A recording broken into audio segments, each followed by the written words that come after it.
Good afternoon, everyone, and welcome to this afternoon's webinar. I'm delighted to present Industry 4.0 or 4.0, depending on your views. We have an excellent speaker in Sekar today, who I'll introduce in a minute. I'm Andrew Mawson, Chair of the IOSH Logistics and Retail Committee, and we are delighted that he's come on board to talk to you about Industry 4.0, because we feel, in terms of health and safety, it could well be a game changer. JC is co-founder and CEO of AcuiZen Technologies, Singapore-based. He's an active member of IOSH Singapore branch, as I'm sure you'll recognize from his shirt when you see him, and has served the executive committee for several years. MBA alumnus of National University of Singapore and Masters in Technology, Aerospace from the Indian Institute of Technology. JC's traveled extensively worldwide to develop businesses and advise several stakeholders across industry sectors on quality, health, safety, and environmental practices. So we think he's well versed to talk about today's subject. So, couple of little bits of housekeeping rather before I hand over to JC. Please can we remind you that IOSH do not issue certificates for today's webinar. However, you are more than welcome to refer to it using your email that you used to join in terms of your CPD. And you may well note that the session has been recorded, so you can go back and view it on the IOSH website. LinkedIn links will be available just to make sure in case you missed anything. There will be a Q&A session at the end, and Ria and myself will monitor that and make sure that we ask as many questions as we can. But please note, if we do not get all the questions answered, then we'll make sure that JC has the opportunity to answer them afterwards. So without further ado, JC, if you'd switch on your mute, off your mute rather, and share your screen, it's over to you. Right. So can I confirm that you can see my screen, Andrew? Yep, that's brilliant. Thank you. Okay, and thank you very much for those kind words, and thank you to you and Ria for having me speak at this event. This is obviously a subject that I really think, like you mentioned, is of so much importance to a safety professional. And I'm really delighted to be here. And I don't claim to be an expert. I think I'm also here to learn and hear from views of people. So with that, again, let me get started. So I usually like to start with a disclaimer, because a lot of what I'm doing is maybe a little bit of crystal ball gazing. So I just want to make sure that whatever I'm saying is really not judgment. I don't want people to make decisions based on these. These are views and opinions, and I think you should always get hold of an independent professional to advise you. So with that caveat, I think I want to talk about what the subject is all about today, which is about Industry 4.0 and its impact on the safety professional. But of course, before that, I think it would be good to know who the audience is. I think we have quite a few people here. So maybe a quick poll kind of a thing to see where people are from. So if I might request you to kindly take your handphone, I'm pretty sure most of you have one, or if you're on a web browser, just go to slido.com and key in this particular number, 313620, and just take a minute or two to just enter where you are now so that we have an idea. Okay, Singapore, that's nice. Hello, fellow Singaporean. Wait, it's okay, we have people from Malaysia, Glasgow, okay. Oh, from the Netherlands, that's interesting, okay. Manchester, Hong Kong, Chesterfield. I did notice somebody mentioning Saudi Arabia previously from KSA, okay. I'm not sure where 313620 is, but great, okay.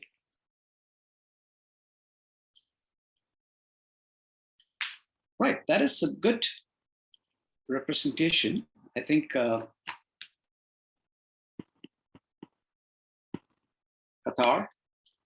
So we have the Middle East, we have Hong Kong, we have the Far East, we have Saudi Arabia, we have the UK, we have the Europe, we have Netherlands, missing people from the US, but it's probably a bit early in the day for them, but nevertheless. Okay, we've got Ria from the Caribbean, so that's nice. Right, thank you very much. I think that's good. I think we have quite a few participants who answered. Let me go on to the second question. We are here to talk about Industry 4.0. It would be good to know exactly where you are when it comes to Industry 4.0. In other words, if you can just take a minute to answer, what's your level of knowledge about Industry 4.0? Are you somebody who's knows what it is, who's heard but not aware of the details, or you are completely clueless?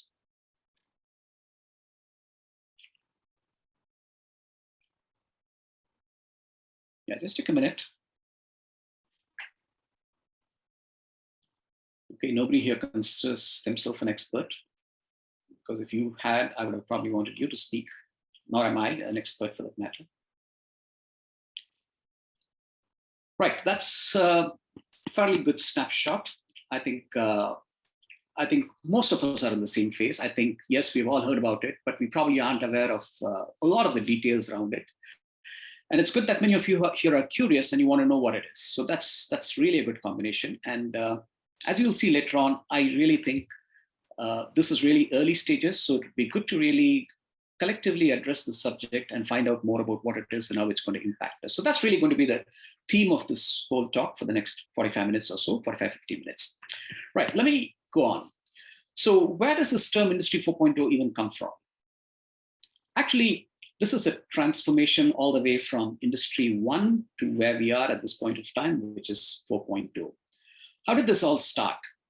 Well, the first phase of industrialization is really when, people started introducing energy, and this could be steam power or it could be the mechanization of activities. And those all started sometime way back when the steam engine was first brought into the industry. So it's way back in the late 1700s. Subsequently, with Henry Ford and others, you had Industry 2.0, which was really about mass production. It changed the way things were built. You had the assembly line, and this was around the time in the 1800s, late 1800s, when you had electrical energy being introduced. So this was the second industrial revolution. The third industrial revolution took shorter than that, which is about less than 100 years. That's about automation, and then the introductory phase when you had computers and electronics and all that coming into play. But the industrial revolution that we are in currently, and it's not new, by the way, it's been around for, I would say, about a decade plus, is really when we started talking about these things called cyber-physical systems and the Internet of Things. And this is where we stand at this point of time, which is really about the connectivity of different things. So the key word here being the cyber-physical systems. So we need to kind of unpack that word cyber-physical systems. What exactly do we mean by cyber-physical systems? If you look at the official definition, which is quite a mouthful, which comes from the US National Science Foundation, and there are many other definitions, but I just picked this one because it kind of addresses this thing holistically. But again, I wouldn't want you to get into these words and get bogged down. I think the key words to remember are that this is really about the integration of the physical and software components being intertwined. Again, don't let this definition kind of cloud you. I think the important thing is to understand what this means conceptually, and I'll try to get to that in the next couple of slides. Right. We need to know what are those building blocks. Why now? What's the significance of Industry 4.0 at this point of time vis-a-vis, let's say, 15 years ago or 20 years ago? A couple of factors. There are many more than what I've listed here, but these are the key factors. The first one is everything getting connected to everything else, the Internet of Things, as they call them, or IoT.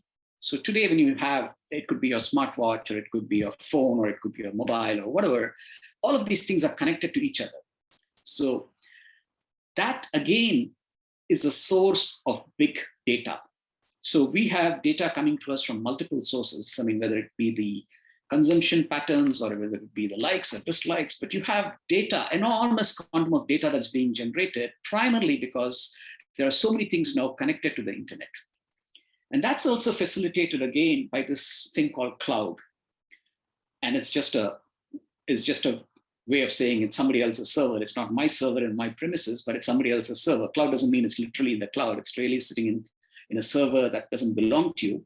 But basically, what the cloud does is it gives you literally unlimited storage space together with the next one, which is computational power. So when you start looking at all of these things together, when you have things connected to each other, when you have enormous amount of data, and when you have cloud and computational power, and when you have the ability for artificial intelligence, which is really about taking the data, getting those patterns out of the data and trying to make sense out of it, and being able to kind of do that automatically, that's when artificial intelligence comes into play. So you have the algorithms which can analyze data sets and come back and say that, okay, this is the prediction of this particular data. So the next time you put something in here, this is what it's going to be. So it's, in other words, it's really about mimicking human behavior using the power of the computational power and the availability of data, because this data is being generated by the Internet of Things. So all of these are the factors that are really aiding a cyber physical system. But then before we see how these are arranged or how does this work, I think it's important to know that these are just some of the building blocks. There could be other things. You could be having things like rapid prototyping, which is the 3D printing, or you could be having other areas where, which are all part of a cyber physical system. But understand these are some of the fundamental ones. Right. So moving on, what's the general architecture of a cyber physical systems? It's really twofold.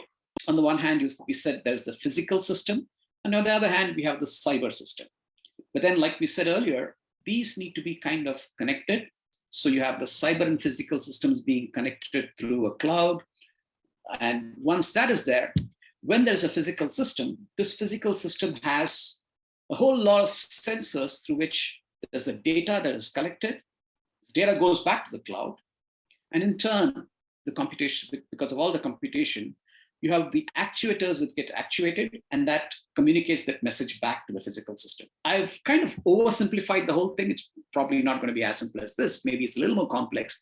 But if you get this fundamental thing, that a cyber physical system is nothing but about getting the data from the physical system, using computational power to kind of give some actions that the physical system needs to take. And if you can visualize that loop, that's really what a cyber physical system is. So you're taking the computational power and you're taking the mechanical movement and putting them together. So this is, in plain words, what a cyber physical system is. And this is what forms the backbone of Industry 4.0.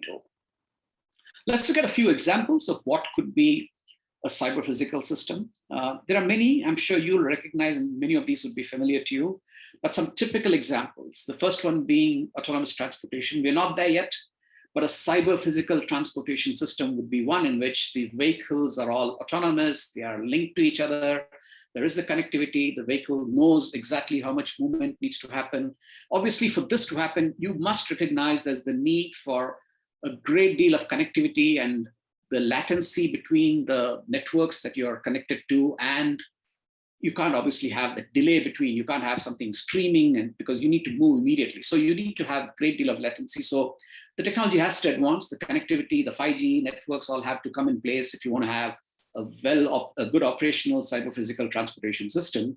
But as some of you may recognize, a good autonomous system, if it's in play, can reduce the amount of road accidents enormously. If vehicles can learn how to kind of navigate themselves and try not to get into trouble or not to get into collision with other vehicles, you have a fantastic system in place. The next one, which is interesting, again, when you talk about the green economy, the cyber physical energy system is also another important parameter. So what do we mean by a cyber physical energy system? Here again, we're now looking at sources of energy that can be kind of if I am at this point of time wanting to run my air conditioner, can I run this on a green power? So again, you need the data to say that, look, I want to buy only green power at this point of time. So I want to be connected into a network from where I can get the green power. And I don't want to operate my system now because right now it's probably a coal-fired plant from where the energy is coming. So again, you can have cyber physical energy systems which give you the power of deciding what do you want at this point of time, and how do you want to get it done? So keep that in mind. The third one, and I know we are talking to the logistics and retail committee here, so you can have the cyber physical logistics systems, which really are all of those pallets and containers and trucks which keep moving autonomously and lifting, and based on a control, you can control all of these things from a control room. You don't necessarily need to be operating a forklift. Again, here you can see enormous opportunity to see how can we essentially try to get people out of danger, and how can we minimize those hazards. So that's something which again is an important application of a cyber physical system. And again, one more last example here, a production system. Again, you can have robots assembling a car, and you can have that all being managed, and you have sensors that tell you is this in place? Is this not in place? Do we need to fix something here? So all of those controls are all in place. So you have a cyber physical protection system. Right. So I think this is not new, as you all know. So what's the impact of all this? Why are we even talking about all these things? And what does this all have to do with safety? As a matter of fact, I want to kind of transition that to a further question. It says that, are we even consistent in our understanding of what do we mean by safety? This is something I'd like to, and I keep thinking about this often. So I have, again, a short poll for you. A very simple question. What is your understanding of this word safety? I mean, do you agree with the statement that safety is the absence of incidents? What's your view on this? Let me give you some time for you to respond. It's a very simple true false question.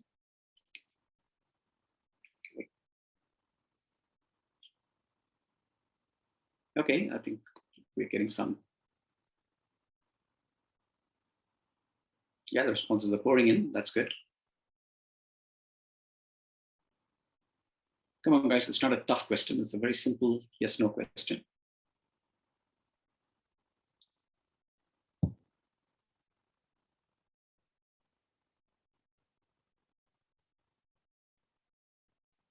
Well, at least it proves one point. If we are roughly 50-50, so it roughly proves one point that we are not consistent with our understanding of this term. Right, thank you. I think that's a good snapshot. So it goes back to that point I made, that are we really consistent in this term, understanding of this term, what safety is? Because I know that the traditional view of safety really is all about, this is all really about the presence of, or rather the absence of an accident or an incident. So that's the traditional view. So we measure safety by the number of injuries, accidents, illness, fatality, et cetera, et cetera. So this is the traditional view of safety. And I'm here to argue that Industry 4.0 actually is going to be a big game changer here, because what Industry 4.0 potentially can do at this point of time really is to help us reimagine what is safety in this era of 4.0. So that's going to be the next phase of what I'm going to be talking about. How do we reimagine safety in the context of Industry 4.0? And my proposition there is that it is not the absence of incidents. And I know some of you agree with the statement, but then the second question would have been, what would you think it is? We can probably have the discussion offline, but it's really not about the absence of incidents or accidents, but it's about the presence of something. It's about the presence of what I call as the 3 C's. And the 3 C's being capacity, controls, and competency. And I'm going to dwell into each of these 3 things in a bit, and also talk about how this is again relevant in the context of Industry 4.0. Let's talk about capacity first. And capacity, this word has I would say, is of increasing significance, especially in the recent past, when we realize that what we need really is a resilient safety system. We need a safety system that can take all of those shocks that we are subjected to and bounce back and ensure that despite whether it be COVID or anything else, we are back in business and we can get back and to the normal as far as possible. In other words, it's about how resilient is your system. And that's where capacity comes into place, because it's really about the ability of your system to operate safely, which is again measured by, do we have adequate manpower? Do we have adequate money? Do we have adequate machines and equipment and materials? And do we have the methods in place to operate safely? Because when you have a storm, I have this picture of this palm tree behind, because that's something which is a metaphor for resilience, because it gets subjected to all of those thunderstorms if you're living anywhere in a tropical country, but then it always bounces back and it survives. So that's really where we need organizations to be. How do we have that capacity and the wherewithal to withstand those shocks that keep coming? And do we have adequate capacity at different phases to operate safely? When I first presented this at a UNIDO conference some time back, I had a good feedback. Somebody said that this is all fine, but your capacity cannot be just technical capacity. And I think he made a great point about the need for this capacity to also include those soft factors. And that's where the soft factors of capacity could be things like the leadership, things like the culture of an organization, the ability of the organization to kind of take care of its people. So all of those soft factors are also factors that we need to look at. Now, it's very easy for me to say that capacity is really the way we need to measure safety, but then how do we really even get those metrics? What is there in those metrics? And this, I would argue, is an area that really needs a lot more thinking. We are still not there. There's some early work in this area that's been done by a good friend of mine, Michael Tumar, who's based in Australia, and some of you may recognize Sydney Decker, who's again a well-known proponent in safety. They brought out a paper which really talks about metrics which are kind of related to capacity. This is early days. I don't believe that we are there, and if there's anybody here who's doing a PhD or who's looking for a PhD thesis, I think this would be a great subject to say that, what are some of those capacity indices that we can be looking at to measure safety? Because capacity is obviously a great thing, but we probably don't have the right metrics in place. We still look at it from a very traditional accidents, incidents, and near misses or whatever they may be. So, Ria, I believe I've sent you a link to this. So if you want to, you may want to put a link to this chat in case somebody is interested in this paper, if they want to kind of get hold of it. Okay. So this is early days. Again, we need to look more into it. So my point being, safety is not about the absence of incidents or accidents, but it's about the presence of capacity and a few other things. So right now, let's talk about the next one, which is really about controls. This is a big one. It's a big one because when we talk about controls, I think we need to understand that we go back to safety 101, we need to have the controls to mitigate risks. Because end of the day, again, this is my oversimplified diagram of what really a safety system is, because it's all really about the existence of hazards and the hazards which have the potential to cause an incident. And the incident has a potential to result in some kind of a consequence. And obviously not every hazard is going to become a incident. There is a probability associated with it. And not every consequence is going to be bad. There's a severity associated with it. And our traditional definition of safety is really about the combination of the probability and severity. And that's really what risk is all about, right? So the reason why we don't always have those consequences and we stop it up front is because of some very simple things. We put in place controls. Absence of these controls, everything is going to be a consequence. It is because of the existence of these controls that we have safety in place, that we have a system whereby not everybody goes to the hospital, or not everybody gets injured, or there's no fatality. Because if we had a lack of controls, we wouldn't really be able to kind of manage safety. Now, this is important because I think traditionally, yes, we have those controls which are probably identified in our risk assessments, but we probably did not have a great way of checking whether those controls are actually in place and whether they are effective. But Industry 4.0 now gives us an opportunity to go back and say that, can I make sure that my controls are actually in place and are working? I'll give you an example of how this works. I'm no way connected to Microsoft. I'm other than a user of Microsoft, but this is an example that I picked up from a Microsoft video. I'd like you to take a look at it. It's about how a cyber-physical system is in operation. It's a 2 or 3 minute video. Just give it a watch. Very interesting one.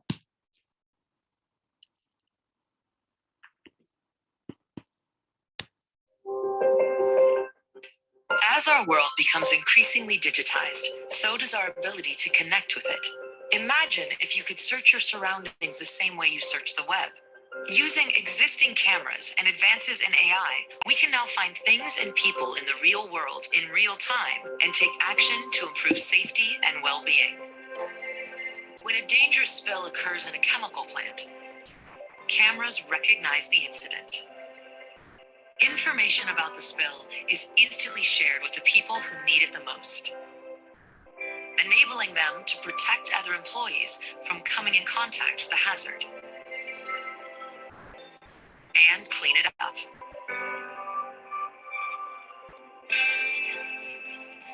This technology can also help keep people safer in hospitals. As our world becomes increasingly, technology is also useful in an environment like a construction site, where people... Apologies, sorry. When someone exceeds the prescribed level of activity, limited to how much they should exert themselves. When someone exceeds the prescribed level of activity, a nurse is alerted. What's more, the location of the closest wheelchair is identified, so that the nurse can quickly get the patient seated and safe. This technology is also useful in an environment like a construction site, where people who need specialized tools are spread out, sometimes across multiple floors. Using cameras already in place, this technology can identify a specific tool, as well as the closest authorized person who can deliver it, saving everyone time and keeping the workflow moving.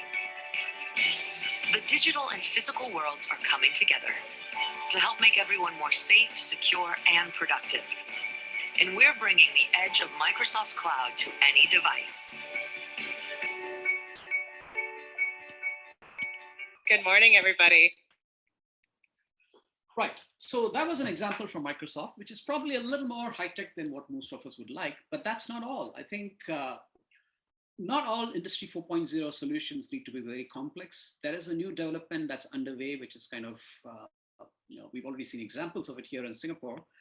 It's called TinyML, which is tiny machine learning, which is a way of saying that, can we have those ultra low powered devices? And there's a company in Singapore that I know that I work with. I'm not sure if he's actually in this conference, but in this event. But TagVens has done what they call as these TinyML solutions, where you have these low powered devices. And these are really small microcontrollers, which are kind of embedded with some chips. Again, they cost just a handful of dollars. They can be a part of your helmet. They can be a part of your, it can be a part of your watch, wherever.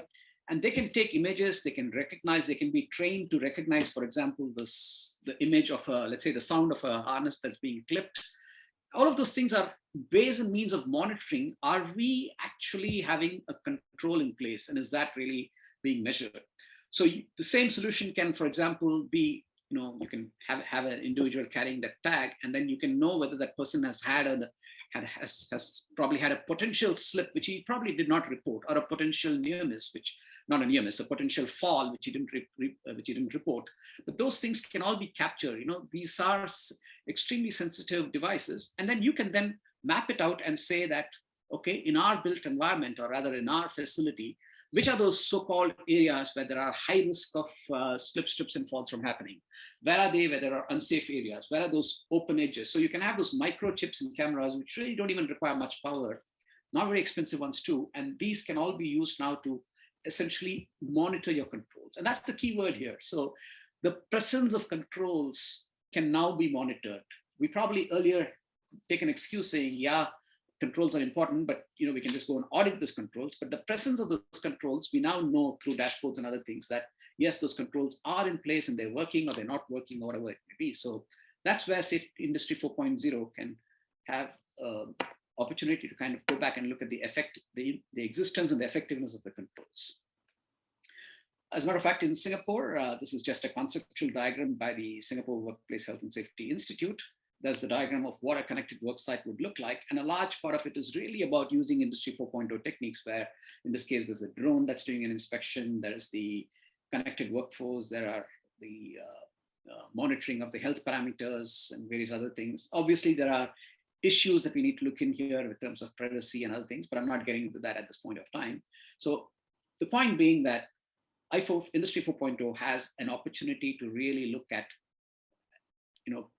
putting in controls and verifying their effectiveness. So the point again is that safety is not about the absence of incidents and controls. It's about the presence of controls and a few other things. And I'll go to those few other things momentarily. Okay. So the next one, which I really want to talk about, is competency. This is my favorite subject because this is a subject that I really work on extensively. So when it comes to competency, I think we all know that there are multiple hazards all around us. And yes, the intention should be to eliminate this to the extent possible, otherwise to put in place controls to mitigate those hazards. So there are hazards all the way, but when we look at hazards, we tend to look at hazards as the uncontrolled release of that energy. So that's where it all happens. But then we probably overlook one of those hazards, which could emanate from individual. Can we look at the individual themselves and the competency of the individual as being a hazard in the performance of work? And we need to understand that Worker 4.0 is, I use this term Worker 4.0 to just talk about a worker who's part of Industry 4.0. We need to understand that these people are really undergoing a lot of stress now. We live in a world which is very volatile. They are probably remote, they're probably gig workers, and they're under severe psychosocial pressure. But is the competency of this individual, could that potentially cause a problem at work? This is a question that I've pondered about for a very long time, and we came up with something. And I truly believe that one of the mitigating factors for ensuring that there is a safe workplace is about having risk competency at all levels in an organization. Because end of the day, if everything else fails, if me as an individual knows that I make that informed decision, or I make that sensible decision, or I have that ability to kind of call it whatever you want, but it's really about having that risk competency and managing the situation, call it situational awareness if you want. But I like the term risk competency, because if you have that risk competency at all levels of the organization, even if everything else fails, that competency that we bring into the table can possibly mitigate some of those actions to take place. So this is, to me, I see this as a missed opportunity, because we don't look at human competency as being a hazard, but I think it can be a hazard, as I'll elaborate in the next couple of slides. Okay, so, and I always like to tell that if there is only one indicator, if people told you that there's only one indicator that you can measure to look at how your organization is doing on safety, I would say measure individual risk competency, or maybe the risk competency at different levels in the organization. Not an easy thing to do, but here are some ideas for how you could go about doing that. How do you quantify risk competency? So I think a simple way to do that would be to kind of probably do a multiple choice question, which is a very traditional way. So let's just say that there's a question you ask people and say, what should be the position of that valve? Okay. But the minute you answer the question, there's a little bit of a screen that pops up there, which asks you, how sure are you about your response? So now you've got to take a decision and slide that scale to say, are you very sure, or are you not sure about your decision? So it's not just about saying, taking a chance and answering the question, but going back and saying that, you know what, I'm kind of 80% there, certain that this is the right answer. So what does that do? So we have taken this one step further, and we've used this to compute and come up with an algorithm to come up with what we call as a knowledge index. And what is that knowledge index? It's really about saying that, in which quadrant does this individual fall? Is this person having that conscious awareness, which really means I told you this was the answer, and I said I'm very certain, and I actually gave you the right answer, which puts me at that low risk level, because this is a person who's consciously aware of what needs to be done at work. That's great, right? On the other hand, a high-risk individual is one who says, yeah, this is the right answer, and he actually gives you a wrong answer with a great deal of certainty. So that puts this person as an unconsciously ignorant person who could be very dangerous at work, because this is the kind of person who's probably more prone to really causing unforeseen situation or a situation that you don't want at work.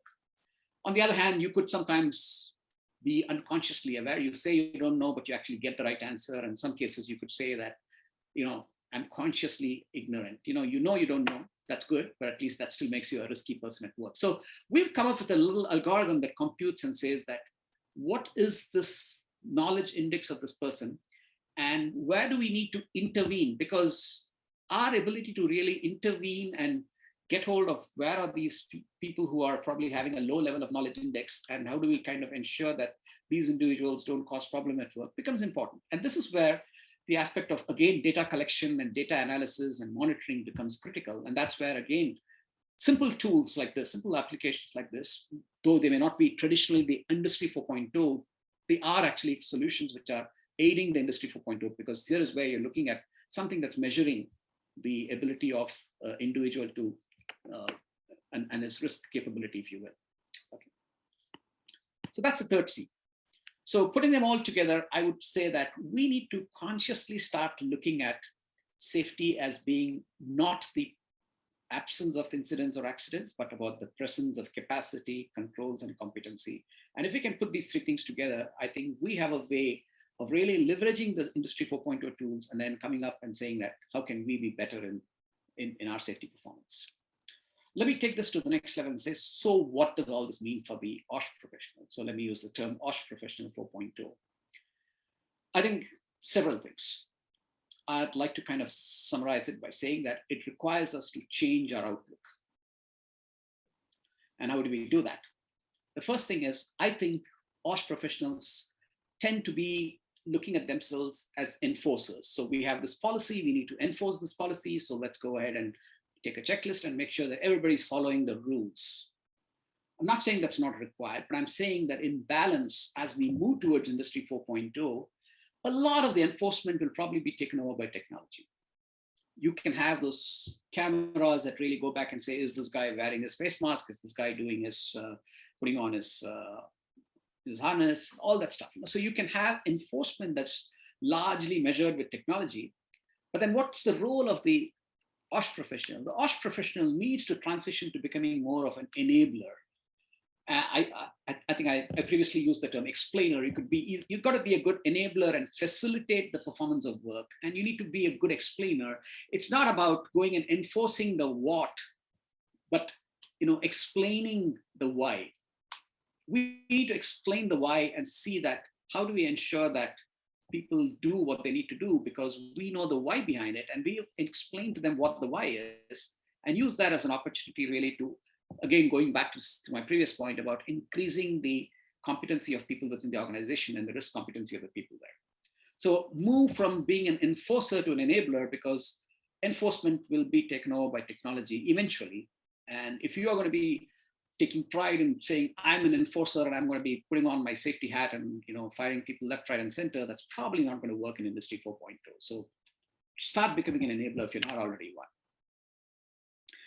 Generalist, I think, and rightfully so, most of us safety professionals like to look at ourselves as generalists because there's a little bit of physics, there's a little bit of chemistry, there's a little bit of mathematics, there's a little bit of, now in this case, epidemiology. So there's everything that we need to know. So we tend to look at ourselves as a generalist because we are cutting across domains, we're cutting across different subjects. That's a good thing. I'm not saying you shouldn't be a generalist, but going forward, I think we also need to be widening our horizon and becoming more of a globalist. So we need to know what's happening in different parts of the world, which are possibly going to have an impact on what we're doing. 2 years ago, who knew that a virus somewhere in a city of Wuhan, somewhere in China, is going to be disrupting the business sitting here for me in Manchester or wherever. So these are all things that we need to start having a wide horizon and start looking at things like, what is the impact of something that's happening elsewhere, and how is that going to impact my safety performance or something that's going to happen in my role or in my facility or in my workplace. So these are things that we need to start looking at. It goes beyond being a generalist to becoming more of a globalist. The third thing, and this is something that I'm kind of very passionate about, I think there's the tendency that we need to measure, and we are probably obsessed with this measurement term because we say that you can't manage something if you don't measure it, which is all well and good. We need to measure it, but I think going forward, we need to move away from looking at things purely from a measurement standpoint of view to more of a monitoring standpoint of view. I always like to say that you measure what has happened, but you monitor what is happening. So it's about really knowing that there are going to be variances, but how do we kind of go ahead and manage those variances?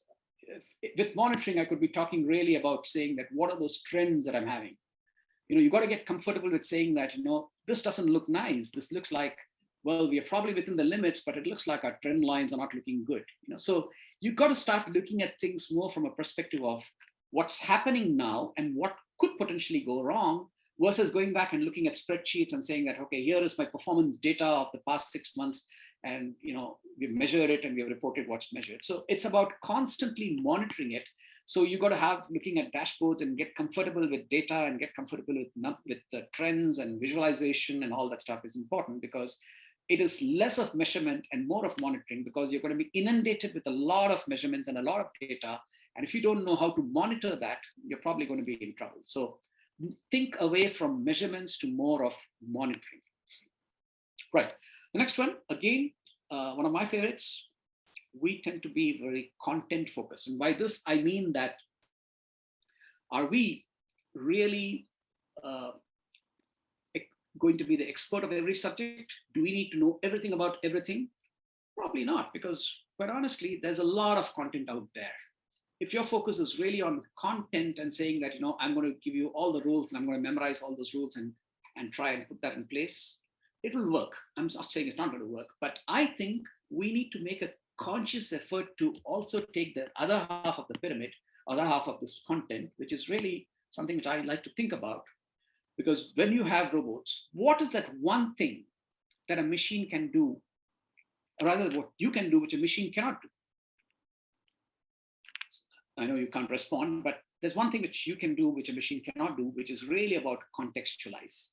That's an important point, because when I say contextualize and move away from content to context, I think we have to understand the situation based on who the person is and what's happening, because it's very easy for a machine to go back and say, this person is probably looking a little distracted. But then can you as a human being go back and understand the reason why a person is behaving that way? This may be a migrant worker who probably hasn't seen his family for 2 years and he doesn't know what's happening. He probably is, his mother is not doing well. There could be multiple reasons, but then are we really able to contextualize it? Are we in the era of artificial intelligence, in the era of machines becoming more intelligent than us, are we having that ability to become more human? I think the only way for us to contextualize is if we become more human. So it's about becoming more human and addressing the context rather than just looking at content and making decisions based on content, because that's something which a machine cannot do. A machine cannot contextualize. It's humans that can contextualize. So that's a critical aspect that we need to keep in mind when we look at Industry 4.0. Become more human. That's a simple word. And lastly, I think we all like to call ourselves experts, which is good. But I think we need to start looking less at being called as experts, but do something which I call as, we have a framework within our company, which we call as the spiral of expertise. It's really about expertise. And what do we mean by that? The meaning here is that nobody is going to be an expert. You are entering the workforce, you're learning, you're relearning, you probably have that thing which you apply on the job, you're going to encounter problems, you're going to resolve those problems, and then you're going to build expertise, and then encounter change, and then the cycle goes on. And you have those communication and collaboration tools at all phases so that you can continue to learn on the job, continue to learn as you progress. So if you call yourself an expert today, I think you are probably not considering yourself as being in a constant learning mode. So I would urge you not to call yourself an expert, but call yourself as somebody who has the necessary expertise, because that's going to be the important thing. If you have the expertise and you're constantly building that expertise, if you have that curiosity, and that curiosity is developing, that is about building that expertise time and again, you're going to go far. So these are just some thoughts which I think are going to be different when it comes to the OSH professionals and what Industry 4.0 is going to do. Again, I think there's a huge role for safety professionals, but the important thing is to not get bogged down by saying that, is this going to be something that's going to make me out of business? Not really. It's really about you becoming more human and you becoming more aware of the situation around you, you able to contextualize, and you being on a continual learning mode.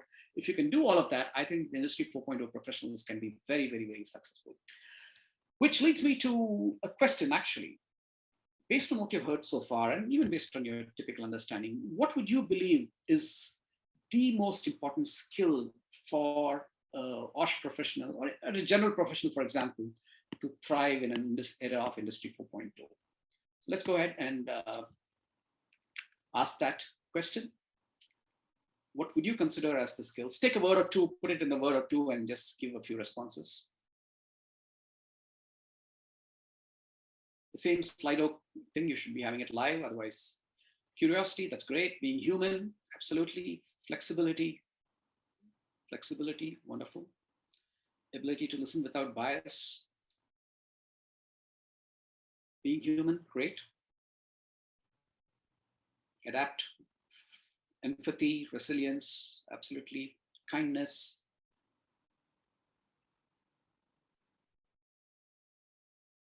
Well, listening, I can see that coming through very strongly. Flexibility and being human, so that's absolutely right.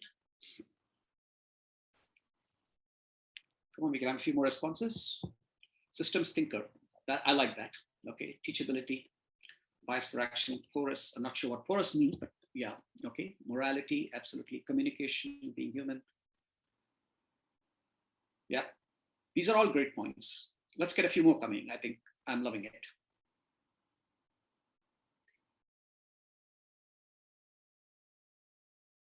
Process thinker, great. Empowering, curiosity. systems thinker.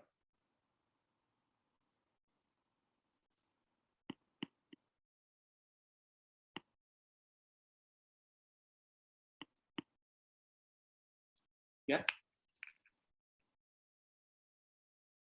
Awareness. Yep. I think great point. And I honestly think I cannot disagree with any of these points. These are all extremely important skills that you need as a OSH professional.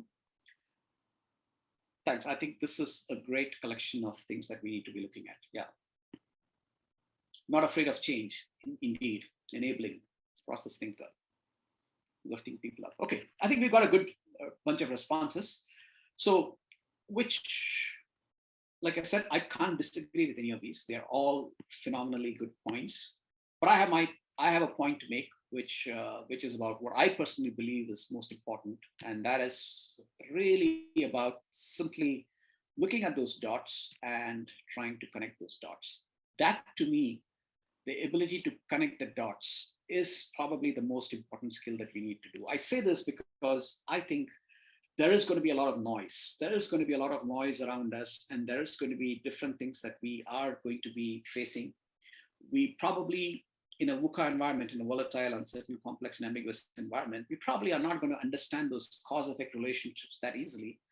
But our ability to cut through that noise and pick up that pattern where it probably is not obvious. So being that so-called systems thinker, or the thinker of somebody who has that interdisciplinary knowledge to be able to pick up something from A and connect it to C and then bring it back to D and then make the pattern out of something that doesn't exist, is possibly, in my opinion, the most important skill for a professional, not just an OSH professional, but any professional going forward, particularly with in the era of Industry 4.0.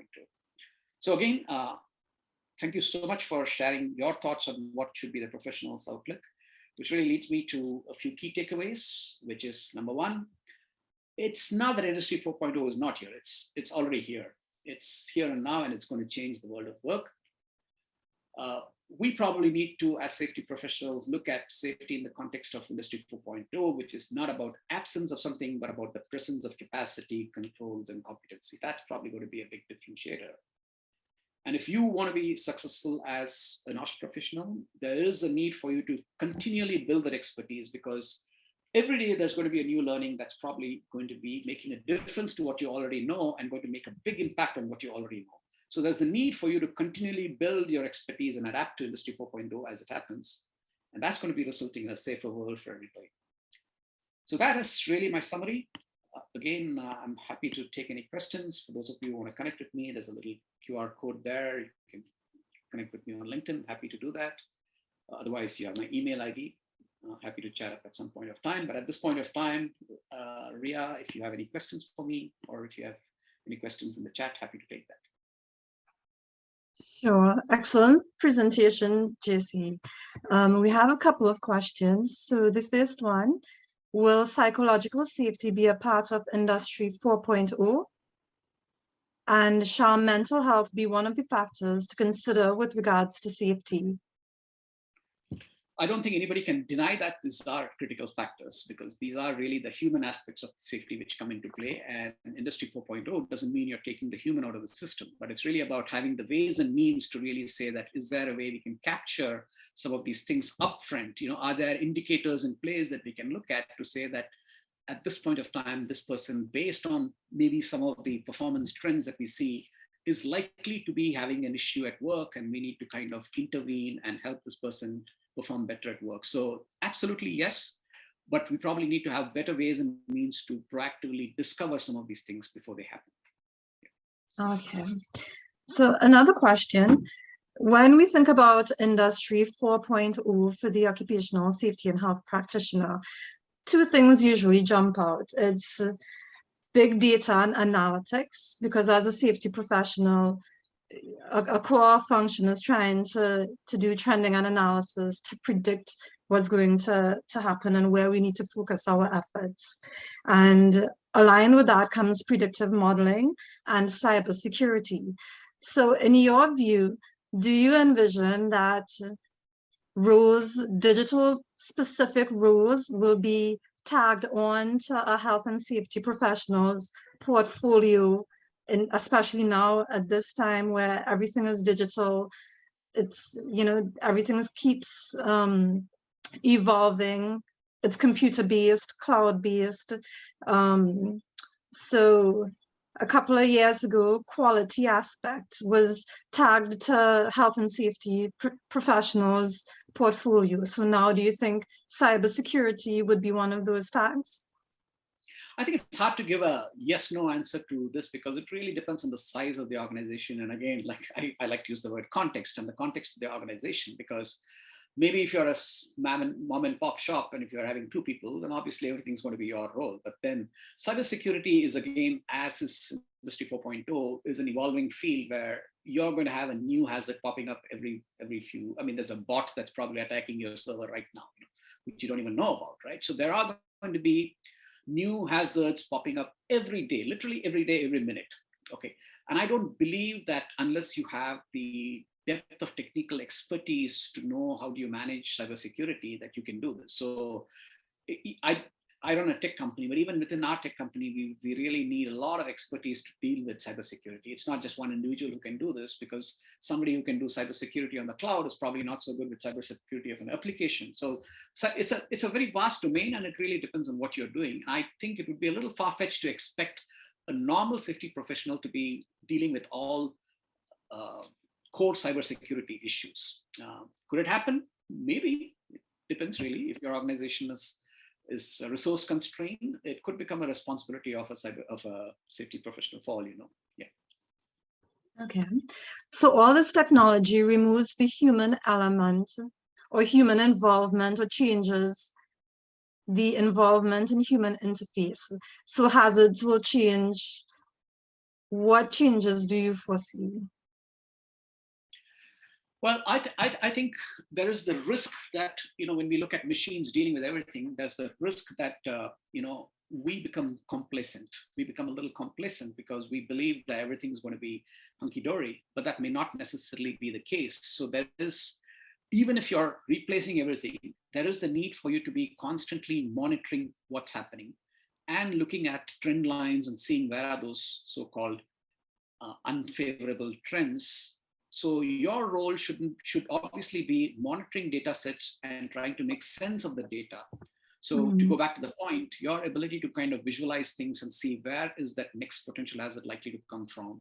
Not necessarily going back and saying that, our safety track record is no incidents, therefore we are going to be safe. That's not the way you look at it, because just because you were safe for the last, 15 years doesn't mean you're going to be safe today or tomorrow. So it's about looking at those trends. So you have to get comfortable with data sets. You got to get comfortable with data analytics and visualization. Okay. And finally, how do you think, in your view, how exactly will Industry 4.0 influence safety in design? Safety in design? Yes. Okay, I guess we'll have to keep the aspects of controls in play when we are building safety now. So even as we're designing, when we design for safety, I think the question to ask ourselves is, what controls are we introducing at different phases in our development, or in this, maybe it again depends on what kind of a operation you're talking about. But let's take construction as an example, saying that, for the maintainability of these buildings, we don't want people to go on the roof and try and replace some, let's say a windowsill. So we want to make sure that when there is, let's say, a high degree of whatever, some, when it requires a cleaning, for example, there is a control in place where we have those sprinklers that are installed there, which can automatically clean it. And there's the sensor which triggers when a cleaning aspect is required. In other words, the thinking always has to be about what kind of sensors can we put in place so that we can mitigate or we can minimize the involvement of somebody to go there and potentially get in trouble. So it's really about thinking controls, thinking Industry 4.0 controls. Yeah. Okay, thanks for that, JC. One last question, and I'll pass you on to Andrew. How can we prepare the new generation of safety professionals for Industry 4.0? I think firstly, this is where I think like I said, Industry 4.0 is going to be one in which there is going to be multifunctional or rather multidisciplinary knowledge that is required. And that multidisciplinary knowledge is going to kind of come from different areas. So this is where I think encourage, I mean, I'm probably preaching to the choir here, but I think working with organizations like IOSH is so critical, because this is where the ability to learn about what's happening in different industrial sectors and different businesses and different areas of business, which are probably unrelated to what you're doing, is so critical, because there's so much of interdisciplinary knowledge that's generated in other areas, which can potentially be brought into your area of work. So get comfortable with being uncomfortable. Let's put it that way. Okay. So you got to be uncomfortable with what you're doing. Don't just get into the zone of comfort and look for the familiar. Go and look into that unfamiliar things where you are probably not an expert, and try and pick up areas and pick up issues that are being kind of identified in other industries or other technologies, which are probably going to make a big impact to what you're doing. Because the real innovation comes when you can go and pick up something that's happening in a different field or in a different line of business and bring it to your own operation. Okay. Thanks, Jesse. On to you, Andrew. Thanks, Ria. Well, I hope everybody enjoyed that. I certainly did. Thank you very much, JC. That was excellent. Some pause for thought there for some of us, I'm sure.